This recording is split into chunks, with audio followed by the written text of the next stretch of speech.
Hello everyone, मैं हूं सायन और आप सभी लोगों का स्वागत है मेरे इस चैनल में। तो आज मैं और एक सेट लेकर आ चुका हूं, आपके क्लास 12 सेमेस्टर 3 का और एक सेट लेकर आ चुका हूं। तो चलिए इसको सॉल्व करते हैं। तो स्क्रीन के ऊपर क्वेश्चन तो ऑलरेडी आ रहा है और ये जो पूरा क्वेश्चन सेट है इसका जो क्वेश्चन पेपर का लिंक है मैं नीचे डिस्क्रिप्शन में दे दूंगा, और ये जो मैं सोल्यूशन कर रहा हूँ उसका भी लिंक मैं नीचे डिस्क्रिप्शन में दे दूंगा, आप लोग वहाँ से डाउनलोड कर सकते हैं। चलिए शुरू करते हैं। सो पहला क्वेश्चन देखिए क्या है, बोला है ए charge Q is placed at the center of the line joining two charges plus Q and plus Q. The system will be equilibrium if the charges is. तो कब इक्विलिब्रियम में होगा? तो क्या बोला, देखिए दो तो चार्ज है, एक तो चार्ज है प्लस Q, यहाँ पर भी एक तो चार्ज है प्लस Q, इनके बीच में एक चार्ज है Q। तो ये इक्विलिब्रियम में कब होगा?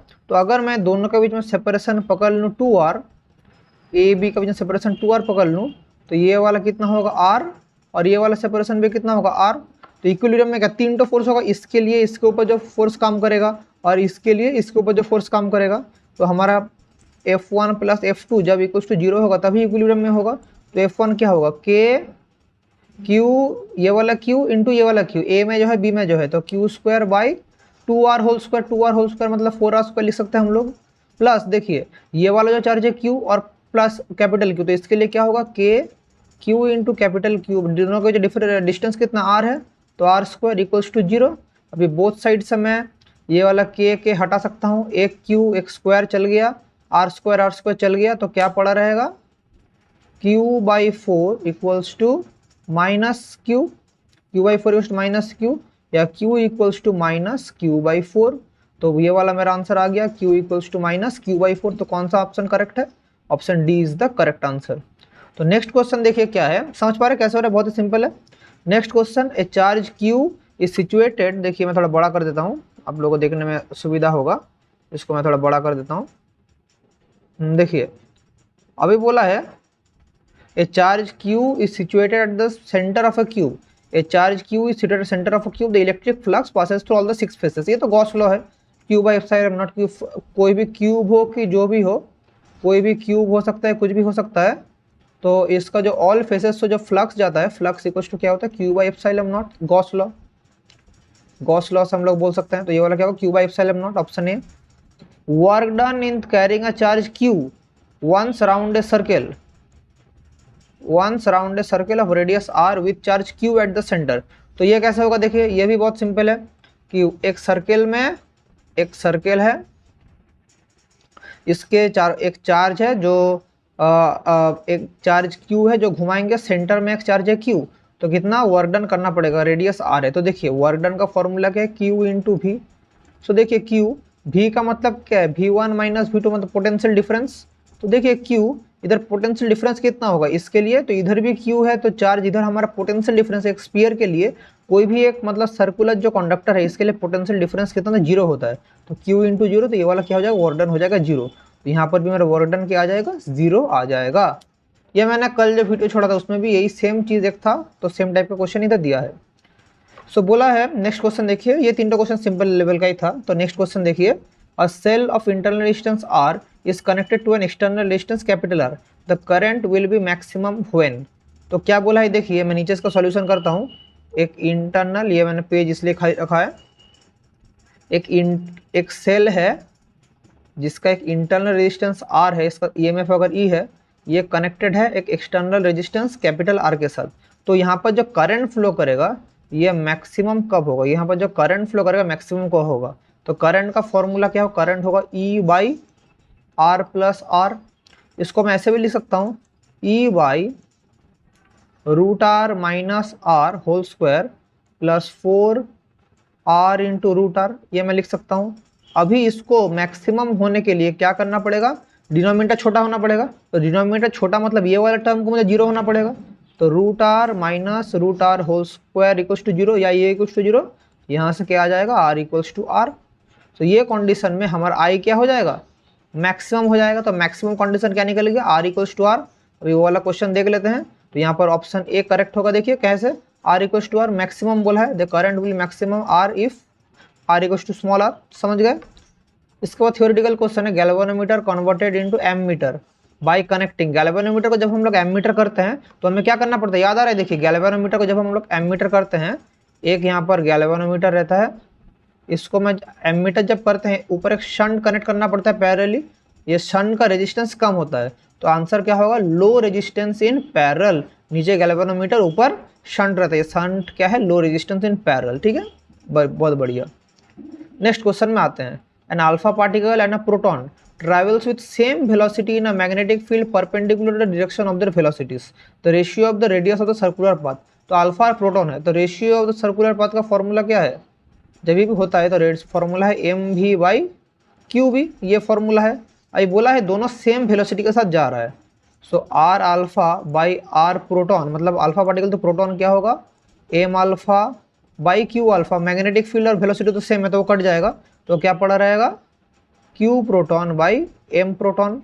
अभी देखिए हमें पता है mass of alpha is 4 times that of the mass of proton and charge of alpha is twice that the charge of proton. तो इधर क्या आ जाएगा, M alpha by M P, ऊपर एक 4 आ जाएगा, नीचे Q alpha by Q P क्या जाएगा 1/2, तो क्या हो जाएगा 2/1, या मैं इसको लिख सकता हूँ 2:1।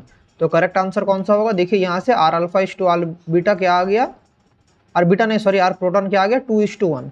सो 2:1 देख लेते ऑप्शन है कि नहीं, ये देखिए, क्योंकि क्या बोला रेशियो, क्योंकि अल्फा पार्टिकल पहले है इसलिए 2:1 होगा, अगर प्रोटॉन पहले लिखा रहता तो 1:2 होता। समझ गए, बहुत बढ़िया। तो चलिए नेक्स्ट क्वेश्चन देखते हैं। बोला है आयरन रॉड जिसका लेंथ है एल और मैग्नेटिक मोमेंट एम, इसको बेंड किया गया है एक सेमी सर्कल में, तो अभी इसका मैग्नेटिक मोमेंट कितना होगा, ये बहुत ही अच्छा क्वेश्चन है। सो देखिए पहले एक चलो क्वेश्चन देखिए, पहले एक आयरन का रॉड था, एक आयरन का रॉड था जिसका लेंथ है एल और इसका मैग्नेटिक मोमेंट था एम। अभी इसी रॉड को मैं इधर एक सेमी सर्कल के फॉर्म में बेंड कर चुका हूँ, अभी क्या है एक सेमी सर्कल है। तो अगर ये वाला नॉर्थ पोल ये वाला साउथ पोल होता तो ये वाला भी नॉर्थ पोल साउथ पोल होता। अभी देखिए अभी इसका पोल स्ट्रेंथ अगर एम है, इसका पोल स्ट्रेंथ एम है, तो इनका पोल स्ट्रेंथ चेंज नहीं होगा, इसका भी पोल स्ट्रेंथ एम रहेगा, इसका भी पोल स्ट्रेंथ एम रहेगा। अभी देखिए मैग्नेटिक मोमेंट का फॉर्मूला क्या था, मैग्नेटिक मोमेंट का formula is pole strength into length, ये था इनिशियल मैग्नेटिक मोमेंट पहला जो दिया था। अभी देखिए अगर इसका रेडियस मैं इमेजिन कर लूँ आर है, तो रेडियस आर है, ये हमारा सेंटर है, तो ये भी रेडियस आर है, तो मेरा नया जो मैग्नेटिक मोमेंट होगा, न्यू मैग्नेटिक मोमेंट जो होगा सेमी सर्कल के लिए वो क्या होगा, new magnetic moment M dash, pole strength तो सेम रहेगा तो एम डैश, पोल स्ट्रेंथ तो एम एम रहेगा। तो मुझे ये डिस्टेंस चाहिए, ये डिस्टेंस कितना होगा R plus R 2r, so M into 2r, ये वाला मेरा न्यू मैग्नेटिक मोमेंट आ गया। तो देखिए अभी आर का मतलब क्या है, अभी ये एल ही तो मतलब तो ये वाला एल है ना, ये तो डिस्टेंस तो ये वाला सेम रहेगा, तो इसका जो सेमी सर्कल का जो मेरा सर्कमफेरेंस होगा वही तो हमारा लेंथ होगा। तो मैं लिख सकता हूँ क्या कि पाई आर इसका circumference equals to L, pi into R इसका सर्कमफेरेंस एल लिख सकता हूँ। यहाँ से मेरा आर क्या हो जाएगा एल बाई पाई, तो यहाँ से मेरा एम डैश क्या आ जा रहा है M into 2l by pi, मैं इसको ऐसे लिख सकता हूँ M into 2l by pi या 2 by pi M into L. अभी देखिए एम इंटू एल मतलब पुराना M, that is 2 by pi into M. So magnetic moment क्या आ गया 2m बाई पाई। देखिए मैग्नेटिक मोमेंट क्या आ गया 2m बाई पाई। समझ रहे कैसे किया, क्योंकि पहले मेरे पास एक लेंथ था एल, इसको मैंने सेमी सर्कुलर में बेंड किया तो इसका मेरा चेंज हो गया 2r, r का मतलब ही है पाई आर, तो यहाँ से मेरा pi R equals to L, यहाँ से R equals to L by pi. So new magnetic moment आ गया 2m by pi. New magnetic moment क्या आ गया 2m बाई पाई। तो कौन सा ऑप्शन करेक्ट होगा इधर देखिए, कौन सा ऑप्शन करेक्ट होगा 2m बाई पाई, option B is the correct answer. बहुत बढ़िया। अभी नेक्स्ट क्वेश्चन देखते हैं, क्वेश्चन नंबर 6।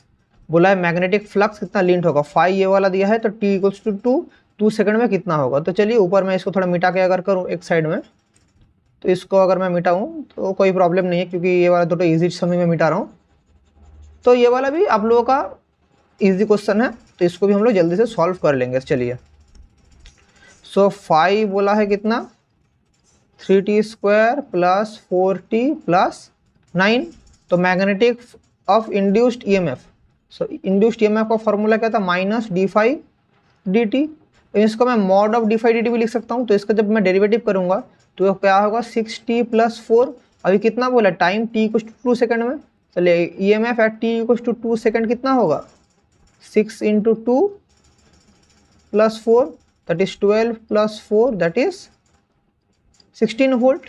तो कितना इंड्यूस्ड ईएमएफ होगा 16 वोल्ट। समझ गए कैसे कर रहे हैं, क्योंकि 2 इक्वल्स टू 2 सेकंड में हमने निकाला, यह इंड्यूस्ड ईएमएफ हमने निकाल लिया। इसके बाद नेक्स्ट क्वेश्चन बोला power delivered by the AC source become maximum, तो पावर मैक्सिमम का होता है रेजोनेंस कंडीशन में। रेजोनेंस कंडीशन कौन सा है, omega L equals to 1 by omega C. AC circuit का जो रेजोनेंस कंडीशन है omega L equals to 1 by omega सी।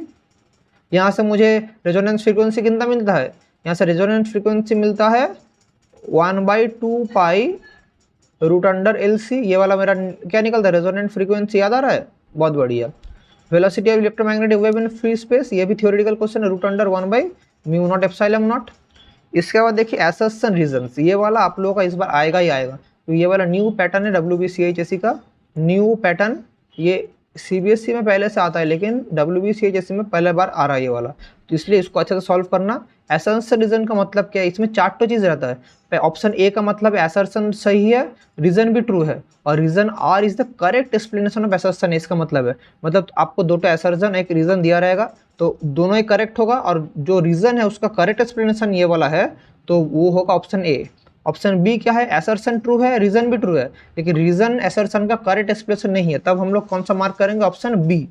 इसके बाद ऑप्शन सी क्या है, असर्शन भी ट्रू है लेकिन रीजन क्या है, गलत है, और इधर असर्शन डी क्या, असर्शन गलत है लेकिन रीजन सही है। तो ये 4 केसेस हमें देखना पड़ेगा। अभी हम क्वेश्चन सॉल्व करते हैं। क्वेश्चन नंबर 11 क्या बोला है, देखिए 11 बोला है a metallic shield in the form of a hollow shell may be build to block an electric field. तो मेटेलिक शील्ड हम लोग इलेक्ट्रिक फील्ड के लिए बिल्ड कर सकते हैं, ये वाला ट्रू होगा। क्यों ट्रू होगा, क्योंकि कोई भी एक मेटेलिक शील्ड अगर हो गया, एक हॉलो अगर कंडक्टर हो गया, तो अंदर तो मेरा इलेक्ट्रिक फील्ड जीरो है, इनसाइड तो इलेक्ट्रिक फील्ड जीरो रहता है, तो इनसाइड इलेक्ट्रिक फील्ड जीरो रहता है, इसको मैं कर सकता हूँ। और नेक्स्ट पॉइंट क्या बोला है, in hollow electric spherical shell electric field at zero inside every point, ये भी ट्रू है। हाँ, तो ये वाला कौन सा ऑप्शन हो जाएगा, ए हो जाएगा, मतलब both assertion and reason are true and it is the correct explanation of this. Okay, ठीक है, चलिए, मतलब ये वाला इसका करेक्ट एक्सप्लेनेशन है। उसके बाद assertion is a device used to accelerate positive ion, cyclotron frequency depends upon velocity. नहीं, ये वाला ट्रू है, लेकिन साइक्लोट्रॉन फ्रीक्वेंसी का फॉर्मूला क्या है, साइक्लोट्रॉन फ्रीक्वेंसी 1/2 पाई Q/m इंटू बी, ये वाला साइक्लोट्रॉन फ्रीक्वेंसी। यहाँ पर वेलोसिटी कहाँ है, कहीं भी तो वेलोसिटी नहीं है, तो ये वाला कौन सा होगा, ये वाला हमारा नीचे वाला फॉल्स होगा। तो कौन सा करेक्ट होगा, असर्शन ट्रू, रीजन फॉल्स, ये वाला होगा सी। तो 12 का क्या हो गया, सी हो गया। तो चलिए अभी नेक्स्ट क्वेश्चन देखते हैं 13। Only change in magnetic flux will maintain an induced EMF current in the coil. हाँ ट्रू, क्योंकि मैग्नेटिक फ्लक्स का फॉर्मूला क्या है, इंड्यूस्ड ईएमएफ माइनस d∅dt। तो change in magnetic flux will induce current, ठीक है, तो चेंज करने से ये वाला आएगा। नेक्स्ट है presence of large magnetic flux through a coil maintains a current in the coil if the circuit is continuous. Presence of large magnetic flux through a coil maintains a current in the coil if the circuit is continuous. Presence of large magnetic flux through a coil, ठीक है, presence of large magnetic flux ये वाला है through a coil maintains a current in the coil if the circuit is continuous. ये वाला भी true होगा लेकिन करेक्ट एक्सप्लेनेशन नहीं है, ये वाला होगा बी। दोनों ट्रू होगा लेकिन ये वाला करेक्ट एक्सप्लेनेशन नहीं है, दोनों ही ट्रू है लेकिन ये करेक्ट एक्सप्लेनेशन नहीं है, समझ गए, तो ऑप्शन बी होगा ये वाला। 14 का electromagnetic wave is transverse in nature, electromagnetic wave is transverse in nature, ये वाला तो ट्रू है क्योंकि electromagnetic wave transverse in nature. Electric and magnetic fields are perpendicular to each other in the direction of propagation, ये भी true है लेकिन इसके लिए ये वाला ट्रांसवर्स नहीं है, दोनों ही ट्रू है लेकिन नॉट द करेक्ट एक्सप्लेनेशन, तो ये वाला कौन सा होगा, बी होगा। दोनों ही true but it is not the correct explanation, ये भी एक ट्रांसवर्स वेव है और बोथ आर क्या है, परपेंडिकुलर टू ईच अदर, समझ गए, वेरी गुड। तो नेक्स्ट क्वेश्चन आते हैं। सो इसका मुझे इक्विवेलेंट कैपेसिटेंस चाहिए, तो इसका मतलब क्या, देखिए यहाँ पर एक तो यहाँ पर एक तो यहाँ पर एक, तो इसका मतलब है तीनों ही देखिए पैरेलल में है। इसका इक्विवेलेंट सर्किट कुछ इस तरह दिखने में होता है, इसका इक्विवेलेंट सर्किट कुछ इस तरह दिखने में होता है कैपेसिटेंस का, 1 2 3। तो 1 2 3 पैरेलल कॉम्बिनेशन में क्या होता है, पैरेलल कॉम्बिनेशन में हमें कैपेसिटेंस का ऐड हो जाता है, तो 6 माइक्रोफैराड हमारा करेक्ट आंसर होगा, ऑप्शन सी मेरा करेक्ट आंसर होगा, समझ गए, 6 microfarad. Question number 16, circuit A B equals to 6 ohm, B C 3 ohm, C D बोला है 6 ओहम और बोला है D is 12 ohm and G is 10 ohm. Current passing through galvanometer, तो देखिए ये वाला क्या व्हीटस्टोन ब्रिज का प्रिंसिपल करता है, देखिए P/Q, तो ऊपर का रेशियो क्या होगा, 6/3 कितना है, 2 है, 12/6 कितना है, ये भी 2 है, तो यहाँ से कोई करंट पास करेगा, यहाँ से कोई भी करंट पास नहीं करेगा। तो करंट थ्रू गैल्वेनोमीटर कितना है, 0। सोचने का जरूरत नहीं, व्हीटस्टोन ब्रिज का प्रिंसिपल है। समझ गए, वेरी गुड। ये वाला देखिए क्या बोला है, करंट बोला है circuit current through 4 ohm resistance कितना होगा, यहाँ से कितना करंट फ्लो करेगा। तो पहले देखिए, पहले मेरा काम है इक्विवेलेंट रेजिस्टेंस निकाल के करंट टोटल कितना फ्लो कर रहा है। तो देखिए यहाँ से मेरा कोई करंट गया, समथिंग करंट गया, इस पॉइंट में आके मेरा करंट डिवाइड हो गया। तो यहाँ पर ये वाला दोनों पैरेलल कॉम्बिनेशन हो जा रहा है। तो यहाँ पर मेरा करंट I1 जा रहा है, नीचे करंट I2 जा रहा है, फिर यहाँ से I1 आया, फिर दोनों मिलके फिर I हो गया, फिर I बाहर निकल गया। तो इधर से I1, इधर से I1 और इधर से I1, मतलब ये वाला और ये वाला सीरीज में है, इन तीनों के साथ ये वाला पैरेलल में है, और लास्ट में तीनों सीरीज में है। तो अगर मैं इसको सॉल्व करूं तो क्या होगा, देखिए ये तीनों क्या है, सीरीज में है लास्ट तीन, तो क्या हो जाएगा, ऐसा करके मेरा सर्किट होगा। तो देखिए ये वाला 3 था, ये वाला 2, ये वाला 8, तो 2 4 2, तो ये वाला तीनों सीरीज में है, तो 4 2 6 2 8। अभी ये दोनों पैरेलल में है, पैरेलल का फॉर्मूला क्या था, 8 × 8 बाई 8 + 8 दैट इज 64/16, मतलब कितना आ गया, 4 आ गया। तो इसका और इसका इक्विवेलेंट कितना आ गया, अगर नीचे बनाओ, इसका इक्विवेलेंट कितना आ गया, इसका इक्विवेलेंट आ गया 4। तो क्या होगा 3, तो 3 4 3। तो अभी ये तीनों किस में है, ये तीनों मेरा है सीरीज में। तो 3 + 4 7 + 3 10। सो मेरा कितना आ गया, देखिए 3 + 4 7, सॉरी नीचे तो 2 था, नीचे 2 था, 3 नहीं, तो 4 2 6 3 2 9। तो आर इक्विवेलेंट कितना आ गया, 4 3 7 2 9। तो टोटल इक्विवेलेंट आ गया 9 ओम। तो करंट कितना फ्लो कर रहा है, current is equal to V/R, V कितना है 9 volt by 9 that is 1 ampere current मेरा फ्लो कर रहा है। तो ऊपर देखिए, ऊपर अगर मैं लेके जाऊँ इसको, देखिए तो यहाँ से कितना करंट फ्लो कर रहा है, 1 एम्पियर करंट फ्लो कर रहा है। तो 1 एम्पियर करंट होगा तो 3 ओम के पास कितना पोटेंशियल ड्रॉप होगा, इसको थोड़ा मिटा देता हूँ, आप लोग समझ पाएंगे। सो इधर मेरा 3 ओम के पास कितना पोटेंशियल ड्रॉप होगा, बोलिए। देखिए कैसे करेंगे, यहाँ पर तो 1 एम्पियर करंट जा रहा है, इसका रेजिस्टेंस 3 ओम, तो इसका पोटेंशियल ड्रॉप कितना होगा, 1 × 3 दैट इज 3 वोल्ट। तो 9 वोल्ट से 3 वोल्ट चल गया, तो यहाँ पर कितना वोल्ट है, 6 वोल्ट है, यहाँ पर 6 वोल्ट है। तो और यहाँ पर कितना करंट फ्लो कर रहा है, 1 एम्पियर। अभी यहाँ पर दो ब्रांच है, एक यहाँ तक जा रहा है, एक यहाँ से जा रहा है, यहाँ से करंट मेरा डिवाइड होगा, I1 और I2 डिवाइड होगा। लेकिन पैरेलल कॉम्बिनेशन का मतलब क्या है, इधर भी 6 वोल्ट है, इस रेजिस्टेंस के अक्रॉस भी 6 वोल्ट है। समझ रहे, पैरेलल कॉम्बिनेशन में सेम पोटेंशियल रहता है। तो यहाँ से मेरा 6 वोल्ट अगर आएगा तो यहाँ पर मेरा कितना करंट गया, 1 एम्पियर से 8 ओम में कितना मेरा गया, तो 8 ओम में मेरा कितना करंट गया।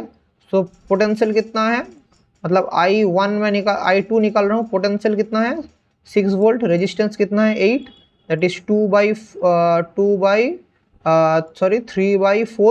3/4 मतलब कितना होता है 0.75 एम्पियर।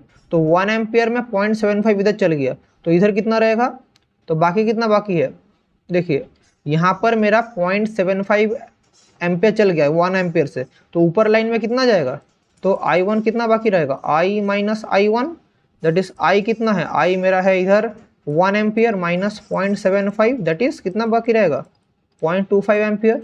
तो ये तीनों कितना है सीरीज में है, तो इधर भी जितना करंट होगा इधर भी उतना करंट, इधर भी इतना करंट। तो मेरा फाइनल आंसर क्या हो गया, 4 ओम में कितना करंट गया 0.25 एम्पियर। तो क्वेश्चन में कितना पूछा है, करंट थ्रू 4 ओम रेजिस्टेंस, तो कितना होगा 4 ओम 0.25 एम्पियर। ऑलरेडी हमने करके दिखा दिया कैसे हो रहा है, मैं फिर से आप लोग को दिखा दे रहा हूँ, ये देखिए 0.25 एम्पियर। समझ गए, वेरी गुड। चलिए अभी देखते हैं ये वाला क्वेश्चन। बोला है given circuit potential of point A is 12 volt, then what will be the potential at point C. तो यहाँ पर मेरा पोटेंशियल कितना बोला है 12 वोल्ट। अभी देखिए यहाँ से मेरा 1 एम्पियर करंट जा रहा है इधर, यहाँ से मेरा I2 करंट आ रहा है, यहाँ पर मेरा I3 करंट जाएगा। तो नोडल पॉइंट में देखिए इधर मेरा थ्योरी क्या बोलता है, किरचॉफ्स नोडल लॉ से हम लोग क्या बोल सकते हैं कि I1, हम लोग क्या बोल सकते हैं I1 + I3 equals to I2। तो यहाँ से I3 क्या हो जाएगा, I2 का वैल्यू कितना है 3 एम्पियर माइनस I1 का वैल्यू कितना 1 एम्पियर दैट इज 2 एम्पियर।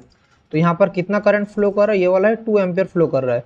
अभी देखिए ये 2 एम्पियर है, सो मेरा तो देयरफॉर मेरा VOC कितना होगा, VOC तो ये वाला 2 एम्पियर है, यहाँ पर पोटेंशियल रेजिस्टेंस है 2 ओम, तो क्या होगा 2 × 2 दैट इज 4 वोल्ट हो जाएगा। तो VOC है मेरा 4 वोल्ट, लेकिन हमें क्या पता है हमें VC चाहिए। VOC का मतलब क्या है, VO माइनस VC। सो VC क्या हो जाएगा, VO माइनस VOC। सो VO कितना वैल्यू दिया है, VO बोला 12 वोल्ट, माइनस कितना होगा 4 वोल्ट, क्योंकि ये मेरा निकला है 4 वोल्ट। सो कितना आ जाएगा फाइनल 8 वोल्ट हो जाएगा। तो VC मेरा कितना हो जा रहा है, fine potential at C, that is इधर मेरा कितना होगा 8 वोल्ट। तो कौन सा आंसर करेक्ट होगा, option D is the correct answer. ये भी एक बहुत अच्छा क्वेश्चन था, बहुत अच्छा क्वेश्चन, दैट इज 8 वोल्ट। समझ रहे हैं, बहुत बढ़िया। तो नेक्स्ट क्वेश्चन देखते हैं। 4 capacitor each of equal capacitance, चार्टो capacitor equal capacitance have equivalent capacitance C1 when connected in series and equivalent capacitance C2 when connected in parallel. तो रेशियो क्या होगा, तो देखिए जब सीरीज में हम लोग कंबाइन करते हैं चार्टो कैपेसिटर, देखिए मैं ऊपर ही कर रहा हूँ, चार्टो कैपेसिटर जब मैं सीरीज में करता हूँ और चार्टो कैपेसिटर जब मैं पैरेलल में करता हूँ, तो क्या होता है, हर एक का कैपेसिटेंस अगर मैं इक्वल बोला है तो हर एक का कैपेसिटेंस अगर मैं C पकड़ लूँ, C और इधर C, तो इधर मेरा इक्विवेलेंट कैपेसिटेंस कितना होगा C/4, मतलब इसी को बोला है C1, और पैरेलल में कितना होता है 4C। अभी बोला है कि C1 इक्वल्स टू अगर C2 है तो क्या होगा, C1 कितना है C/4 इक्वल्स टू कितना हो जा रहा है, C/4 इक्वल्स टू 4C हो जा रहा है, 4C हो जा रहा है। तो यहाँ पर मेरा देखिए यहाँ पर मेरा जो आ जाएगा जो फाइनल रेशियो देखिए C/4, सो यहाँ पर C1/C2 आ जाएगा, यहाँ पर कितना C2/4 16 आ जाएगा, देखिए ना मल्टीप्लाई हो जा रहा है इधर, C1/4 equals to C2, that is यहाँ पर क्या हो जाएगा C2/C1, मतलब रेशियो कितना होगा 16 के बराबर आ जाएगा ना, C1/C2 इक्वल्स टू क्या 16 आ जाएगा। समझ रहे क्या बोल रहे हैं, रेशियो मेरा 16 आ जाएगा। तो यहाँ पर वही रेशियो पूछा है, तो रेशियो कितना होगा 16, ठीक है, बहुत बढ़िया। इसके बाद बोला है find the electric field associated with electronic magnetic wave with vacuum. तो ये वाला दिया है, इससे मुझे क्या निकालना है, the value of wave vector के का वैल्यू मुझे निकालना है। तो कैसे निकालेंगे, तो इधर मेरा ये वाला इक्वेशन दिया है, तो हमें पता है कि velocity equals to omega by K. तो यहाँ से मैं कर सकता हूँ, क्योंकि मुझे ये वाला दिया है, ये जो अंदर का वैल्यू ये तो ओमेगा है, तो इसको अगर मैं सॉल्व करूँ देखिए कैसे होगा, मैं इधर ही कर रहा हूँ नीचे, देखिए इधर में छोटा जगह में हो जाएगा। सो वेलोसिटी का मतलब है ओमेगा बाई के, सो के क्या हो जाएगा ओमेगा बाई भी। सो यहाँ से मेरा ओमेगा क्या आ जाए, के ओमेगा का वैल्यू कितना दिया है, देखिए मैं इसको मिटा के इधर करता हूँ, देखिए क्या दिया है। सो इधर ओमेगा का वैल्यू क्या दिया है, देखिए ओमेगा का वैल्यू 6 × 10⁸, और कितना वेलोसिटी के साथ ट्रैवल कर, लाइट का वेलोसिटी के साथ, दैट इज 3 × 10⁸, कट गया तो 3 × 2 that is k equals to 2 आ गया, that is k equals to 2 आ गया। तो कौन सा आंसर होगा इधर, k इक्वल्स टू 2। तो value of the wave vector k क्या होगा, मीटर इनवर्स में 2 मीटर इनवर्स। समझ रहे हैं, तो आंसर क्या हो जाएगा 2। बहुत बढ़िया। अभी चलिए नेक्स्ट क्वेश्चन देखते हैं, समझ गए कैसे ओमेगा बाई के, ये वाला फॉर्मूला से हमारा हो चुका है। नेक्स्ट क्वेश्चन देखिए, बोला है n identical drops of mercury are change simultaneously to 10 volt. तो हमारे पास n मरकरी का ड्रॉप है जिसका चार्ज कितना किया गया 10 वोल्ट में। When combined to form one large drop the potential is found to be 40 volt. The value of n कितना होगा, तो n ड्रॉप ऑफ मरकरी है जो 10 वोल्ट में चार्जेस किया गया है। अभी हर एक को एक लार्ज ड्रॉप में करने के लिए पोटेंशियल 40 वोल्ट है, तो n का वैल्यू क्या होगा। सो देखिए कैसे करेंगे, बहुत ही अच्छा क्वेश्चन है। ऐसे करके n ड्रॉप्स एक बड़ा ड्रॉप में कन्वर्ट होता है। So n into 4/3 pi R cube, अगर इसका बड़ा का रेडियस कैपिटल आर है तो मैं क्या लिख सकता हूँ 4/3 पाई कैपिटल आर क्यूब। यहाँ से r इक्वल्स टू क्या आ गया, r equals to n⁻1/3 into small r, ये वाला मेरा आ चुका है। अभी बोला है स्मॉल हर एक का चार्जेस था 10 वोल्ट और बड़ा का चार्ज था 40 वोल्ट, ये बोला है। सो इसका चार्ज कितना होगा, छोटा मतलब छोटा स्फीयर का चार्ज कितना होगा, that is charge equals to c into v। अभी कैपेसिटेंस का स्पेरिकल कैपेसिटेंस का फॉर्मूला क्या था, स्पेरिकल का फॉर्मूला था 4πε0 इंटू r। तो उधर मैं लिख सकता हूँ 4πε0 r, पोटेंशियल कितना है 10।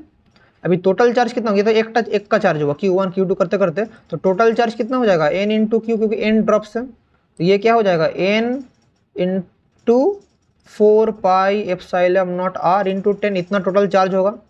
अभी देखिए बड़ा ड्रॉप का चार्ज कितना होगा, ये बड़ा ड्रॉप का चार्ज, बड़ा ड्रॉप का पोटेंशियल बोला है v, तो लार्ज ड्रॉप का चार्ज कितना होगा, C इंटू भी।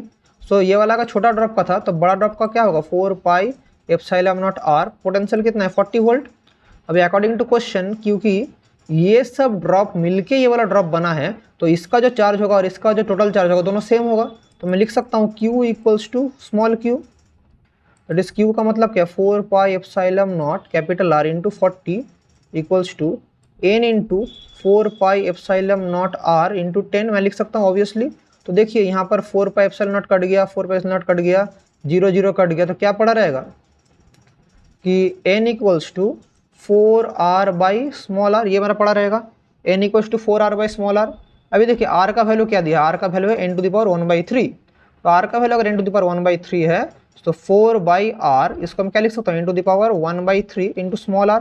तो मेरा कट गया, तो ये वाला 1/3 अगर इधर आ गया तो n by n to the power 1/3 equals to 4। So n to the power 1 minus 1/3, तो क्या पड़ा रहेगा, equals to 4, that is n to the power 2/3 equals to क्या हो जाएगा, 4 हो जाएगा। तो बोथ साइड अगर मैं क्यूब करूँ तो कितना आ गया, देखिए बोथ साइड अगर मैं क्यूब करूँ, तो n square equals to 4 cube, that is 64। तो यहाँ से n कितना आ जाएगा, रूट अंडर 64, दैट इज 8। तो नंबर ऑफ ड्रॉप्स कितना आ गया, 8 आ गया। क्वेश्चन समझे, ये वाला कितना सिंपल क्वेश्चन था लेकिन कैलकुलेटिव था, तो ऐसे करके हम लोग सॉल्व करेंगे। तो क्वेश्चन कितना आ गया, 8। तो नंबर ऑफ ड्रॉप्स कितना आ गया, 8। देखिए सॉल्यूशन समझे कि नहीं समझे, फिर से दिखा दे रहा हूँ, ये देखिए। तो कौन सा सॉल्यूशन होगा, यहाँ पर करेक्ट आंसर होगा ऑप्शन 8। समझ गए, बहुत बढ़िया। नेक्स्ट क्वेश्चन है, wire has resistance 8 ohm, it is cut into 2 parts and both halves are connected in parallel.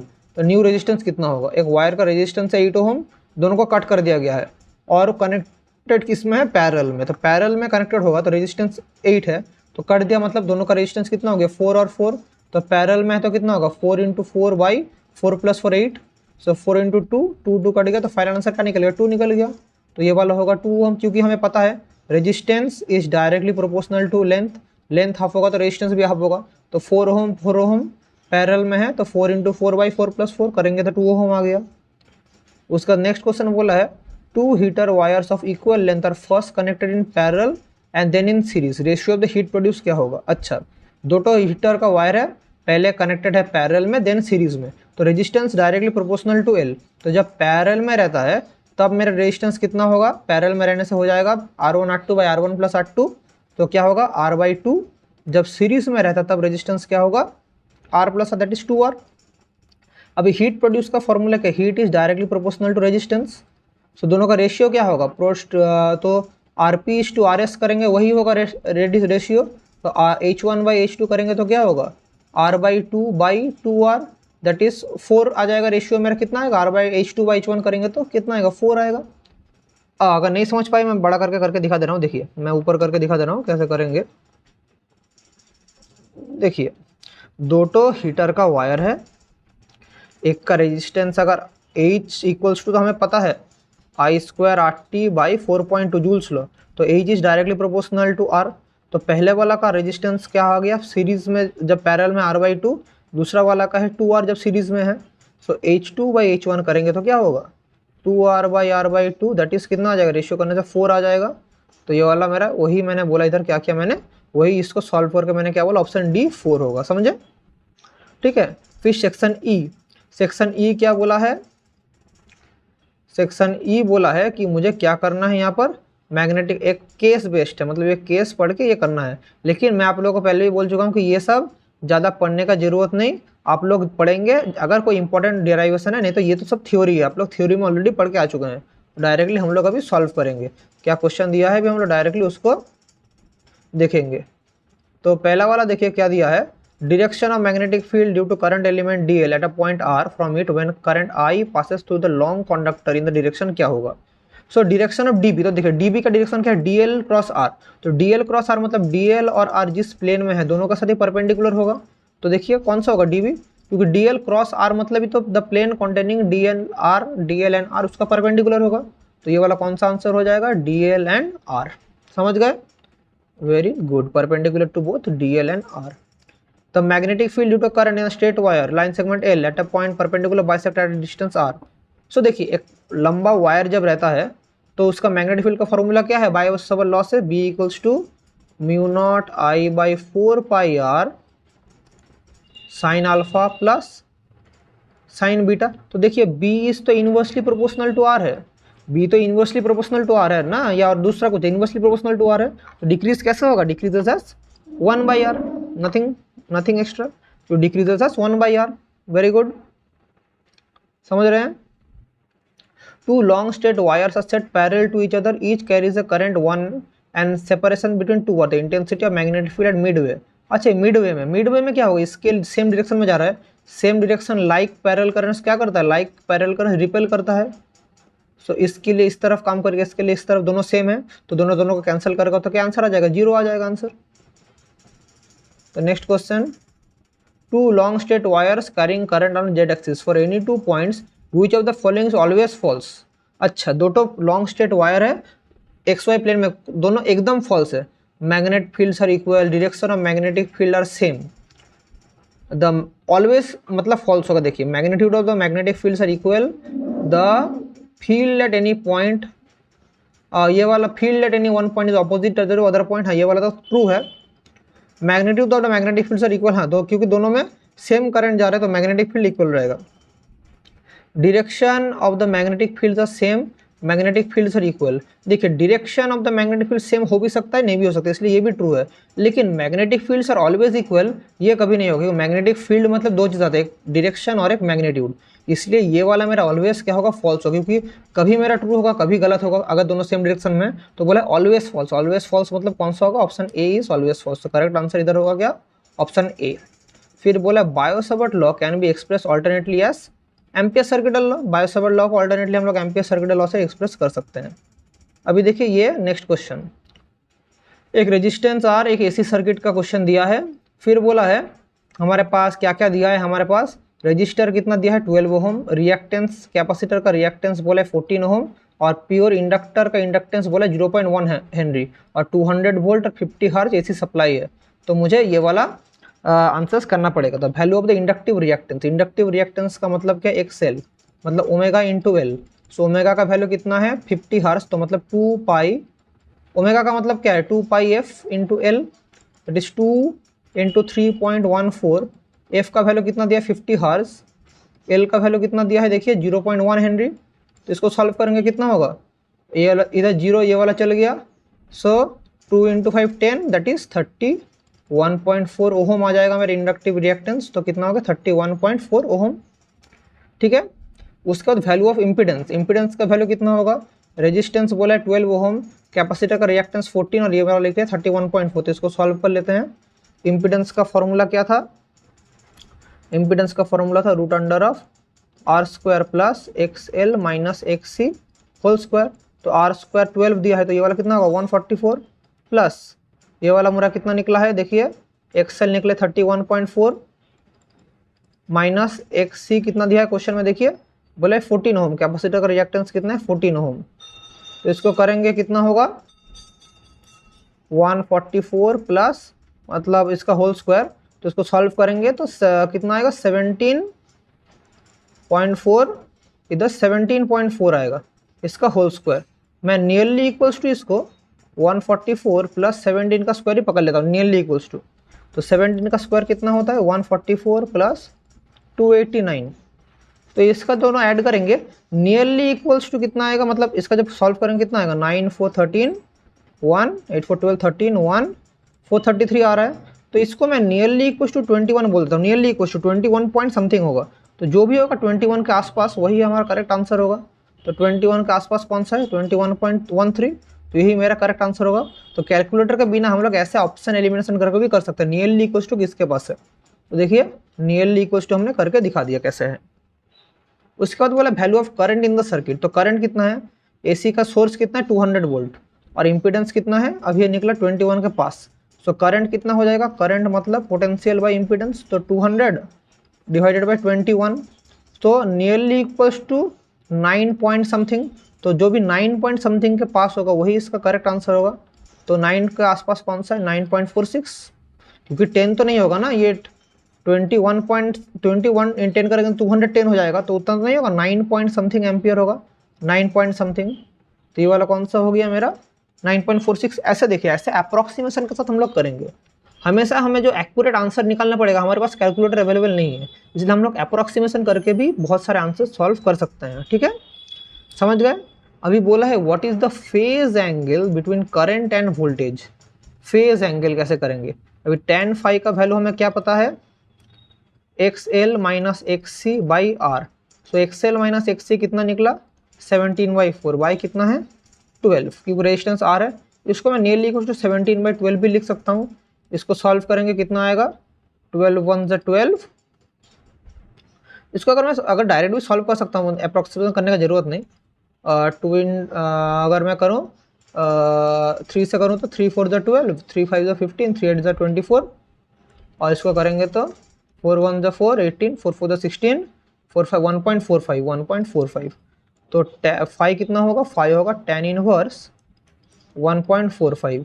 अभी देखते हैं ऑप्शन कौन सा दिया है, tan इनवर्स। वो अच्छे तरह एक्यूरेट एंगल पूछा है, tan इनवर्स 1.45। देखिए हमारे पास tan 1.45 आसपास वैल्यू कितना है, √3 का वैल्यू है 1.732, तो tan 60 डिग्री का वैल्यू होता है 1.732, तो 60 के आसपास जो वाला होगा वही होगा आंसर। 60 के आसपास, क्योंकि थोड़ा कम है 1.45। ऊपर देखते हैं 60 के आसपास कौन सा है। 60 के आसपास 60 से तो ज़्यादा नहीं होगा, और 60 से थोड़ा कम, तो 53.9 तो बहुत कम हो जा रहा है, और 50 भी बहुत कम हो जा रहा है। सिर्फ एक ही ऑप्शन यहाँ पर करेक्ट हो सकता है, वो है 55.4, क्योंकि मेरे पास कितना चाहिए tan इनवर्स 1.45, तो 60 डिग्री से थोड़ा कम होगा, क्योंकि 60 डिग्री का वैल्यू है 1.732, उससे थोड़ा जो कम होगा वो वाला आंसर होगा। तो इससे मैं थोड़ा कम क्या देख रहा हूँ, थोड़ा कम मैं देख रहा हूँ कि 55 डिग्री 0.4 मिनट ही मेरा ये वाला करेक्ट मतलब होगा, क्योंकि यही आसपास है उसका। ऐसे अप्रोक्सीमेशन के साथ हम लोग कर रहे हैं, समझे। उसके बाद which one is the true from the following, VL is greater than VC तो होगा, क्योंकि हमारा XL ग्रेटर देन XC है, तो VL ग्रेटर देन VC होगा। ये नियरली इक्वल टू होगा ही नहीं, क्योंकि अभी भी इक्वल नहीं होता, XL और XC कभी भी इक्वल नहीं होता, इसलिए ये वाला नहीं होगा। तो option C is the correct answer. फिर देख लेते हैं, हाँ देखिए ये वाला क्वेश्चन भी अच्छा क्वेश्चन है। बोले 4 metallic plate are shown in the figure, now match the following 2 column. 4 metallic plate है जो दिखाया है, मैच द 2 कॉलम कैसे करेंगे। अभी देखिए 4 मेटेलिक प्लेट है, 1 2 3 4।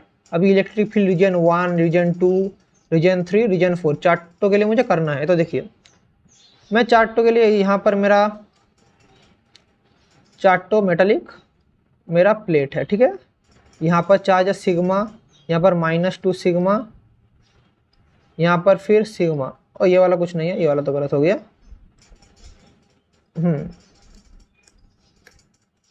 अभी देखिए, अभी यहाँ पर 1 2 3 4। अभी पहला बोला इलेक्ट्रिक फील्ड रीजन 1, रीजन 1 के लिए कितना होगा, देखिए इसका 1 का जो है इसका मैं किधर रहेगा, इलेक्ट्रिक फील्ड इस तरफ रहेगा, क्योंकि 1 रीजन इस तरफ, इसका रहना चाहिए था इस तरफ, लेकिन होगा किस तरफ, इस तरफ होगा। रहना चाहिए था इस तरफ, क्योंकि माइनस है, तो इसका हो जाएगा इस तरफ, और इसके लिए क्या होगा, इस तरफ होगा।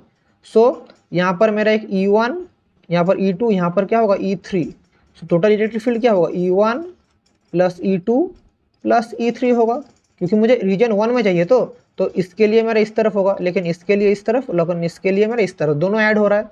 सो पहले वाला का क्या होगा, सिग्मा बाई 2 एप्सिलॉन नॉट, लेकिन दूसरा वाला का माइनस है, तो -2 सिग्मा बाई 2 एप्सिलॉन नॉट। ये मैंने कैसे लिखा, ये वाला है गॉस लॉ, याद आ रहा है, from Gauss law we can write this.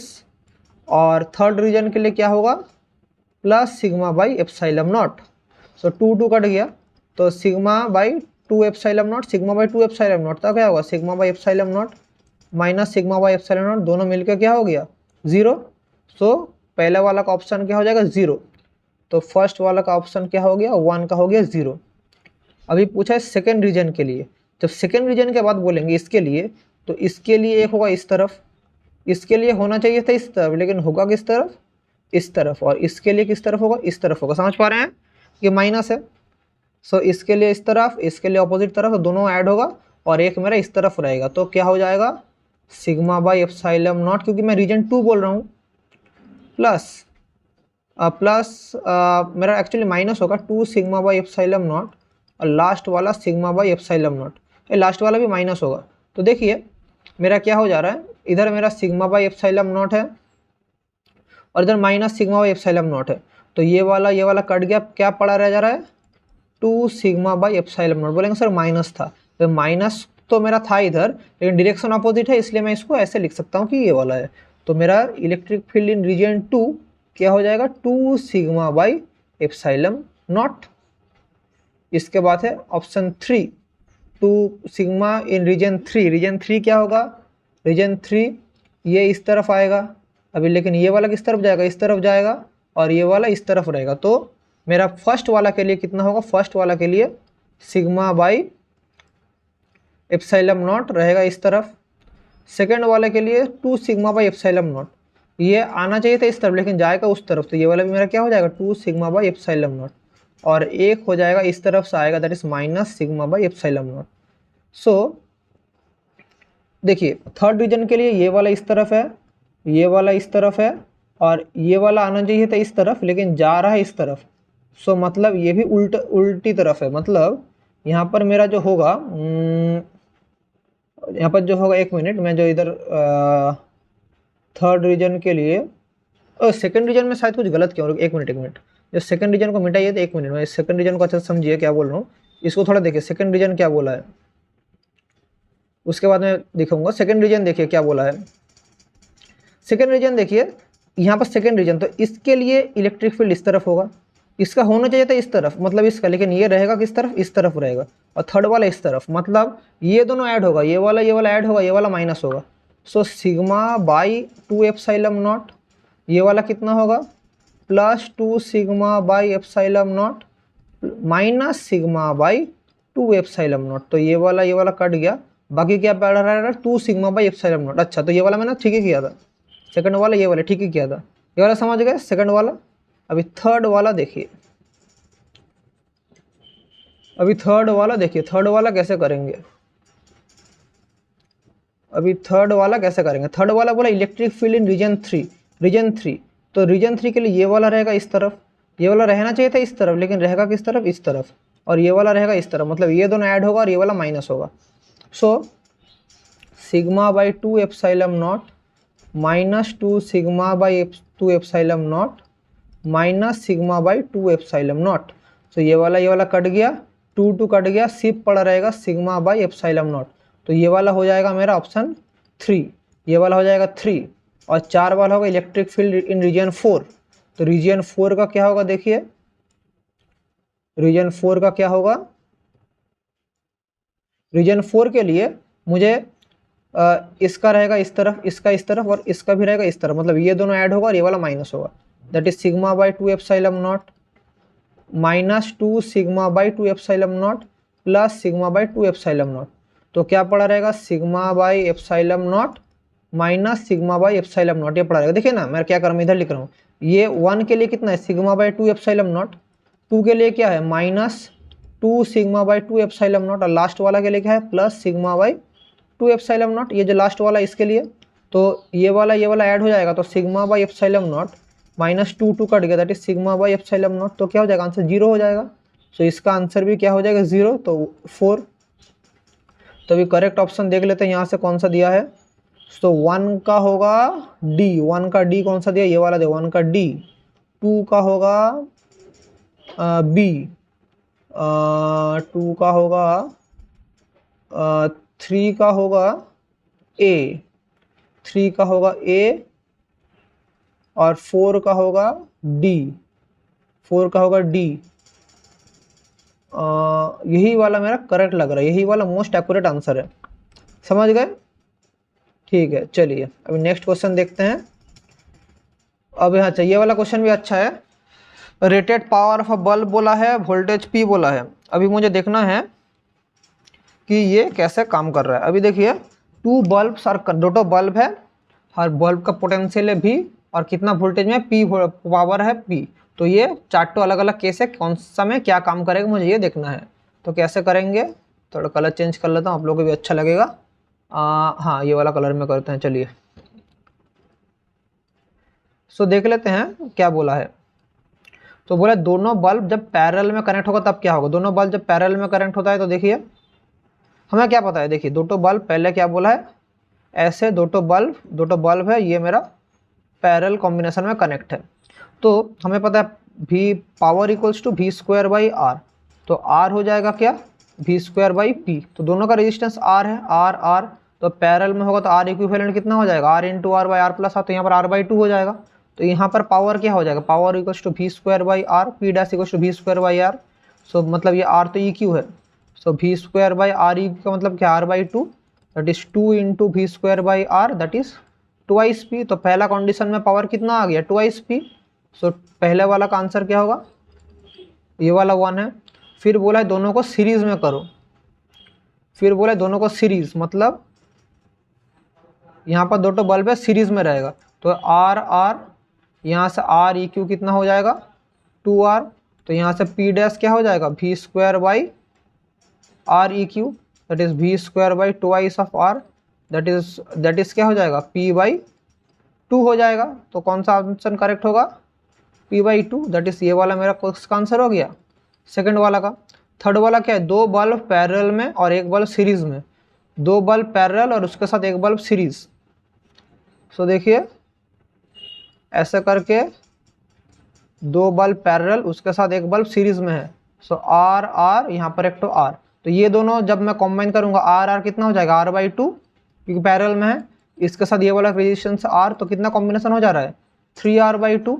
So power कितना हो जाएगा, V square by 3r by 2, that is 2/3 V square by R, that is कितना हो जाएगा 2/3 इंटू पी, पी डैश हो जाएगा 2/3 इंटू पी। तो देखिए 2/3 इंटू पी, तो ये वाला किसका हो गया, थर्ड वाला का आंसर।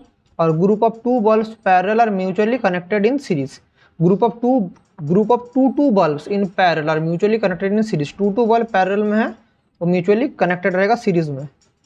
तो देखिए यहाँ पर एक तो बल्ब है, इसके साथ और एक पैरेलल कॉम्बिनेशन है, ये सीरीज में है। So are are are are दोनों रहेगा पैरेलल में, ये सीरीज में है।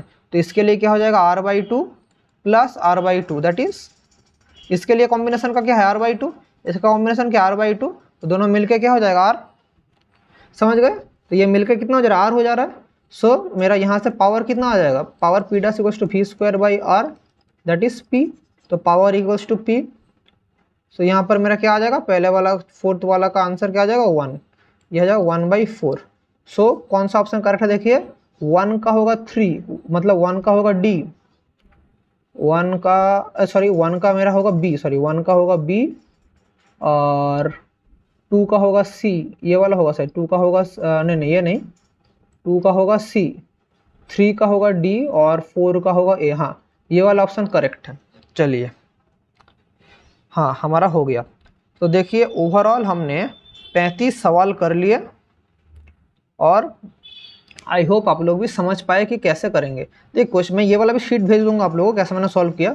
अभी देखिए मैंने एक वीडियो छोड़ा था कि मैंने बोर्ड में कराया, एक चीज़ मैं कर रहा हूँ इधर मैंने लैपटॉप में आप लोगों को मैं स्मार्ट बोर्ड से करा रहा हूँ। आप लोगों को कौन सा मेथड अच्छा लग रहा है आप बोलिए। अगर आप बोलेंगे सर ये वाला यहाँ से समझ नहीं आ रहा है, आप बोर्ड में ही कराइए, जैसे आप व्हाइट बोर्ड में कराते हैं, मैं वापस वहाँ व्हाइट बोर्ड में चल जाऊँगा।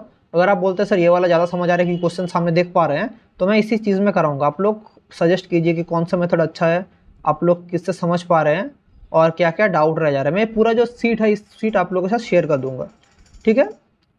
तो आज का क्लास यहीं तक रखते हैं, थैंक यू। कुछ डाउट होगा तो कमेंट करके बोलना, या कुछ अगर समझ नहीं आया तो वो भी मुझे कमेंट करके बोलना, ठीक है। चलिए थैंक यू और बाय, चलिए मिलते हैं नेक्स्ट क्लास में।